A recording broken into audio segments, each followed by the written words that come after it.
مولوی ابو Ayub and company, یہ رہا آپ کا 15واں فراڈ۔ آپ نے رسائل رضویہ کے حوالے سے اعتراض پیش کیا کہ آپ کے ہاں انگریزوں سے چندہ لینا جائز ہے۔ مولوی صاحب، آپ کا دعویٰ ہمیشہ دعویٰ ہی رہتا ہے، جرأت ہو تو حوالے کے ساتھ اس عبارت کو پیش کرو، پھر اسی عبارت میں تمہارے خانہ زاد اصول کی روشنی میں تمہیں رسوا نہ کر دوں تو کہنا۔ آپ اپنے مذہب کے تعلق سے افسوسناک حد تک فریب خوردہ واقع ہوئے ہیں، یا تو واقعی جہالت کے عذاب میں گرفتار ہیں یا دانستہ تجاہل سے کام لے رہے ہیں۔ اب آئیے آپ کے سامنے آپ کے دارالعلوم کی پوری تاریخ پیش کر دوں۔ دیکھیے، یہ ہے تاریخ دارالعلوم دیوبند، ادارہ اسلامیات لاہور کراچی، صفحہ 194۔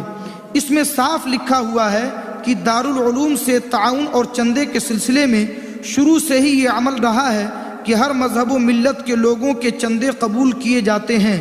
پھر آگے لکھا ہے، چنانچہ دارالعلوم کی رودادوں میں جا بجا اہل ہنود اور دوسرے غیر مسلم چندہ دہندگان کے نام درج ہیں۔ یہ سلسلہ شروع سے اب تک جاری ہے۔ بتائیے کتنا کھلا ہوا اعتراف ہے، جس پر تبصرہ کرنے کی کوئی ضرورت نہیں، مگر اس میں خاص طور پر اس فقرے پر غور کیجئے جو در پردہ بڑا معنی خیز ہے۔ جا بجا اہل ہنود اور دوسرے غیر مسلم چندہ دہندگان کے نام درج ہیں۔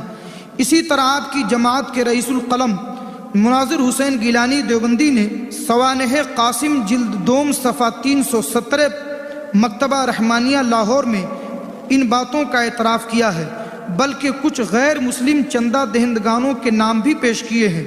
اور یہ بات تو پہلے ہی ثابت کر چکا ہوں کہ چندے کی شروعات انگریزوں کی امداد سے ہوئی تھی۔ آپ کو تو شاید یہ بات بھی معلوم نہ ہو کہ چندے کے حصول میں دارالعلوم دیوبند کے علماء اس حد تک گر چکے تھے کہ اپنے جشن 100 سالہ میں اندرا گاندھی جیسی مشرکہ عورت کو زینت جشن بنا کر اپنے علمی اور مذہبی وقار کو اس کے قدموں پر قربان کر دیا تھا۔